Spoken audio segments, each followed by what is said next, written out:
Hi, second grade. It's Miss Szymanski with your Read Aloud today. Today we're going to be reading this nonfiction text called Who Eats What?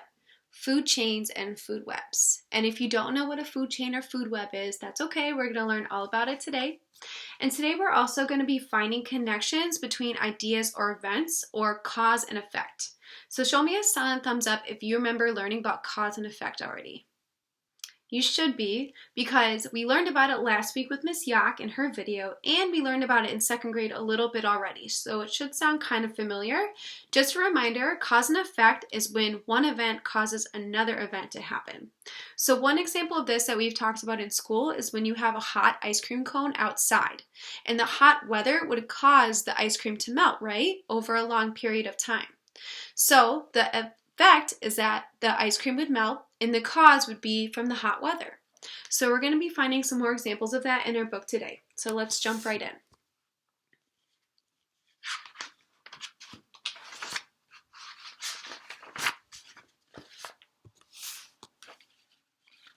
A caterpillar is eating a leaf on an apple tree. Later, the caterpillar is spotted by a wren. It becomes part of the wren's dinner. Still later, the wren is eaten by a hawk. Leaf, caterpillar, wren, and hawk are all linked. Together they form a food chain. Each is a link in the chain, so they're all linked together. The hawk is at the top of the food chain because no other animal attacks and eats the hawk. The animal at the top of the food chain is always the last eater, the one nobody else eats. So right here we have our first example of cause and effect. So it starts from here with our leaf. So because we have the leaf here and because the caterpillar eats from the leaf, the wren can eat the caterpillar. And then because of that, the hawk can eat the wren. So because they're all linked, they're all a part of our cause and effect. So that's a little bit more complicated cause and effect system. Let's see if we can find any other examples. Suppose you eat an apple off a tree. That makes you part of a short food chain. The apple and you. You are at the top of the food chain. The person's at the top because they can't be eaten by the apple, right? They're only eating the apple. Or suppose you drink a glass of milk. Now you are at the top of a slightly longer food chain. The milk came from a cow, and the cow ate grass. So the chain is grass, cow, you. So here we have another example of cause and effect. Because the cow ate the grass, the human can take the milk from the cow, and the human can drink milk.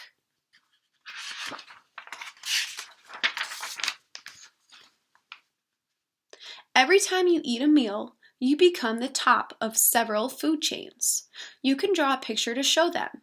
If you had a peanut butter and jelly sandwich, a glass of milk, and an apple, the picture might look like this. So we have all our different parts of our meal coming together so that this person can have a peanut butter and jelly sandwich and an apple and milk. Food is the fuel our bodies need. Food keeps us alive. It gives us the energy we need to grow, move, and do many other things. The same thing is true for caterpillars, wrens, hawks, for all animals. All must find or catch the foods they need. When you draw a food chain, you are drawing a flow of energy. The arrow shows its path. So here we have yet another example of cause and effect with energy and food. So this first sentence says, food is the fuel our bodies need. Food keeps us alive. It gives us the energy we need to grow, move, and do many things. So because we eat food, that gives us energy, and that gives us energy to do many different things. So there's another chain of cause and effect. There are many, many food chains, more than anyone can count. But in one way, they are all alike. All food chains begin with green plants. Green plants are the only living things that can make their own food. They are the only living things that do not need to eat something else. Green plants take energy from sunlight. They use it to make food out of water and air.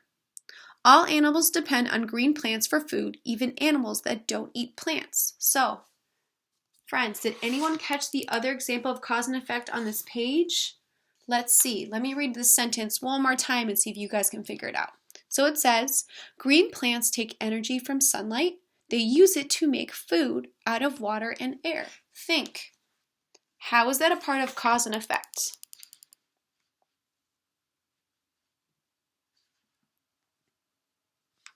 Yes, friends, good job. So this is a part of cause and effect as well, because the green plants take energy from sunlight, and they use that energy to make water and air.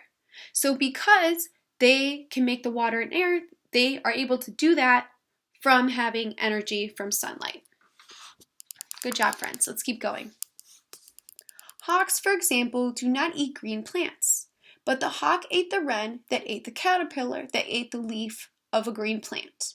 And so the hawk is linked to green plants through the food chain. It needs the plants as much as the caterpillar does.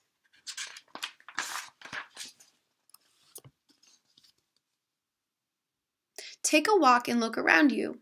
You will see parts of many food chains. Look at the leaves and flowers of plants. Look at the bark of trees. Look at the fruits, nuts, and seeds that have fallen to the ground. What animals are eating them? You might see a grasshopper eating a blade of grass.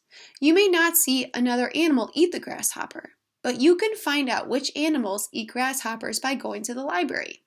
You can read up on grasshoppers and any other animals you've seen. You can draw food chains. Your drawings will show that one plant may be the start of several food chains. The leaves of an oak tree may be food for caterpillars. Beetles may bore into trees' trunks. Acorns are food for squirrels, chipmunks, blue jays, and deer. The drawings will also show that most animals are part of several food chains. Chipmunks, for example, eat many foods. They eat nuts, seeds, berries, and buds. They also eat insects, snails, and other small animals. So just like humans, right? We eat a lot of different foods, and so do squirrels. And chipmunks themselves are eaten by weasels, bobcats, foxes, coyotes, hawks. These animals may also eat some of the things that chipmunks eat.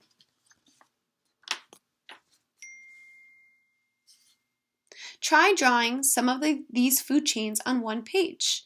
You will have arrows branching in all directions. Now you have drawn a food web. Food webs are made up of many food chains.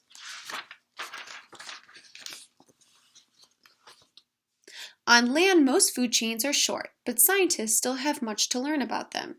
They have even more to learn about food chains in seas. These chains are long. They are also hard to study because most of the plants and animals live underwater. So it's probably hard for scientists to access them, right? Because they're underwater and we live on land.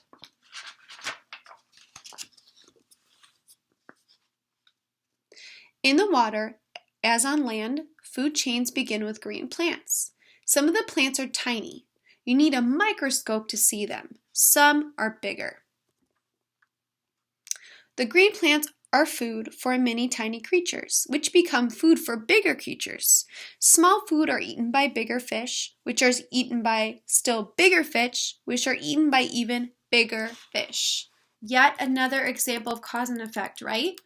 So because we have the tiny little plants and animals, the medium-sized or smaller fish can eat these little insects, and then the medium or bigger sized fish can eat the smaller fish, and then the big fish can eat the large fish.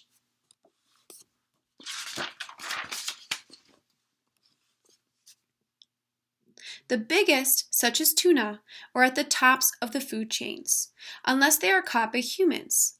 Then one of them may turn up in your tuna fish sandwich. Both the tuna and you are part of a food chain that began with a tiny green plant. Remember, food chains always start with the green plants. Food chains are found wherever life is found. The far south of the world, Antarctica, is icy and bitterly cold for much of the year. But in summer, its seas come alive.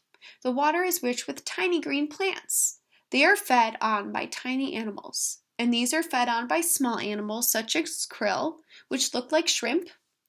All these animals and plants are food for bigger animals such as fish and squid. So right there, cause and effect again, right? The smaller animals get eaten by the even bigger animals, by the even bigger animals, and so on and so on.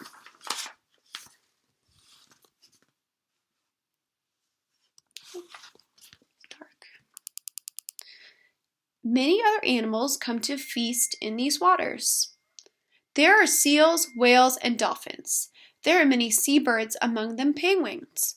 All the animals are linked to the tiny green plants.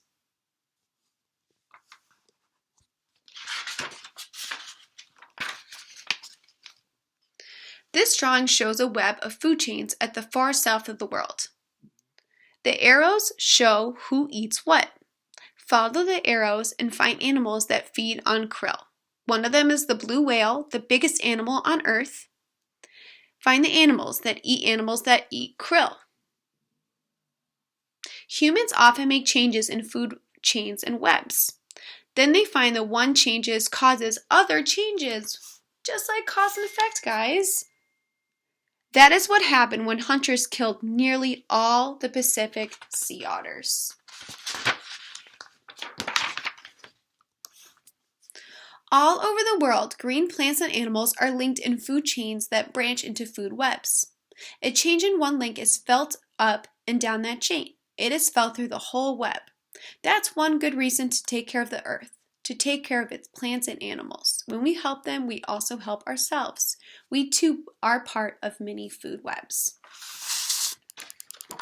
All right, friends, thank you for participating in our read aloud today. See you tomorrow.